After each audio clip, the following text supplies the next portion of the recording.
What if Ukraine's counteroffensive fails? I've donated to Ukraine's drone fund. I'm pro-Ukraine. But Ukraine is struggling to get past the minefields. Ukraine's army is also hindered by a lack of air support and the deep network of defensive structures the Russians have built. But it is the vast array of mines, tripwires, booby traps and improvised explosive devices that has Ukrainian forces bogged down only a few miles from where they started.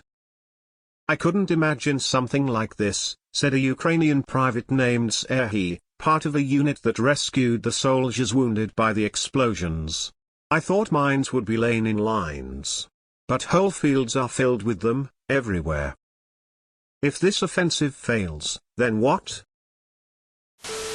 Close-to-peer conflicts are ending far more often with some kind of compromise treaty instead of total victory because obviously, total victory usually requires one side to be a lot stronger, regardless of how adamant sides were bent on victory conditions at first. Even if they not, conflict would likely become boggish and frozen, until both sides will tire and eventually decide to struck a deal just to end it. If the counter-offensive fails, then the war continues. If the offensive continues, then it likely will unless Russia decides to negotiate a return of Ukrainian territories. This war is going to be a slog. It's unlikely to be decided by a single battle. I would caution people away from the usual tropes like believing there is another Russian army waiting to swoop down, or insert latest wonder warfare will decide the fate of the war. One thing I learned during my first stint is that the news overblows everything compared to when you're on the ground. Also, the criteria for success varies depending on who you ask. Wars are won over time after all. Until Ukraine stops and the Western aid dries up, the war will continue unless some serious manpower issues present themselves. Edit sentence for clarity. Then they are effectively at a stalemate and will probably look for other vectors of attack in order to draw more Russian troops' resources away from the front line. But that said, they are rapidly achieving parity with Russia on the battlefield while Russia is struggling with supply and morale issues, so it's hard for me personally to imagine a scenario that would suddenly stop the successes of the counter-offensive barring a massive escalation. The only thing wrong about the counter-offensive is that it's not happening fast enough for those of us sitting behind our desks. Then it fails. Then in anywhere from 6 months to a year they try again. And if that fails they do the same in another 6 months. Just because an offense doesn't break the enemy's army does mean you pack up and go home.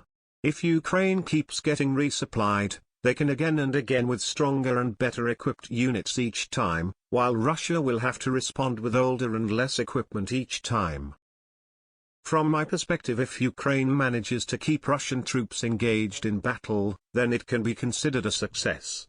Russia can be defeated through economic pressure, internal turmoil, mutiny, coup, etc. So, if the offensive fails, it means Ukraine has been demilitarized. If it fails, then it moves to a low-intensity tick-for-tack. Even if Ukraine loses Western support, they can maintain a line.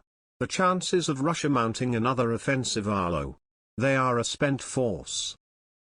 If this offensive fails, then what? Then it fails, but the war continues. The idea that the whole course of the war hinges on this one offensive is ridiculous. They're going to have to negotiate it. They can't achieve a decisive result. The equipment being used by Ukraine is not being replaced in the same numbers and rate they were given. Then they sit down at a table and negotiate the overland route to Crimea. It is clear that Ukraine can't advance. Neither Russia.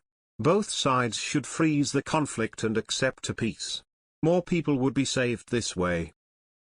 It took 20 years for America to tire of Afghanistan, so the war could drag on for a similar time. I doubt Russia could survive that long without one of its subjugated regions rebelling or China deciding to take back the territory it lost to Russia in the 1800s.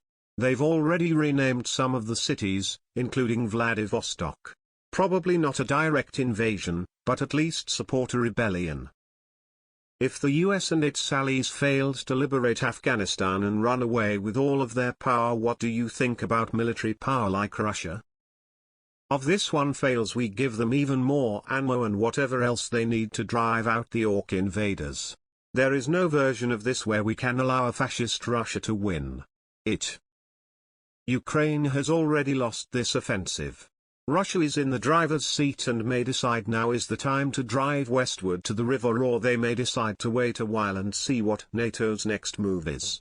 Ukraine is running low on available troops, so another offensive is going to be tough to pull off. Wouldn't be surprised to see the US government pull in Afghanistan and one day just close everything down and leave. Pretty sure Ukraine doesn't have the wherewithal to force a stalemate, let alone a victory. The degree of defeat will depend on the goodwill of the Russians. It will bring war to Russian territory. Ukraine has already taken the first steps to achieve it. They need another card to push Putin, and occupy a specific zone into Russian territory will be it. Probably try holding on for Russian winter offensive, then try again next year. Then Russia has to advance through these same minefields in order to gain any further territory. What if it fails? This conflict goes another 2 years, best realistic case scenario, emo. We give them more gear, regroup and plan, keep going.